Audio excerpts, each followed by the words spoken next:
የታል ቦሌዎች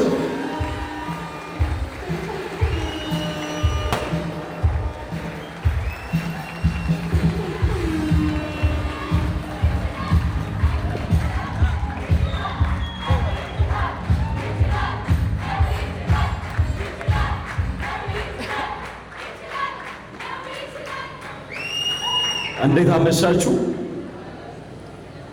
ስለ ሁሉም ነገር ስለማይነገር ስጦታው እግዚአብሔር ይመስገን። ላለ ለነበረ ደግሞም ለሚኖር ክብሩን ሁሉ እግዚአብሔር ይውሰድ። ደግሞም እጅግ አድርጌ ማመስገን የምፈልገው ሙሉ ለሙሉ በጣም ትጋት እንዲኖረን በጣም አልፍተን እንድንሰራ ብርታት የሆነን ፋንትሽን እጅግ አድርጌ አመሰግናለሁ። በጣም አመሰግናለሁ። ከዛ በመቀጠል ጊዜ እጅግ አድርገን እናመሰግናለን። ብርታትነ ሞተርነ ሁሉ ነገራችንነ እንዲሁም ደግሞ ጌም ቼንጀርስ ቲም ፒላር ሁላችሁንም እጅግ አድርጌ አመሰግናለሁ። ወዳችኋለሁ። እጅግ አድርገን እናመሰግናለን። እባካችሁ ሞራል ስጡልን።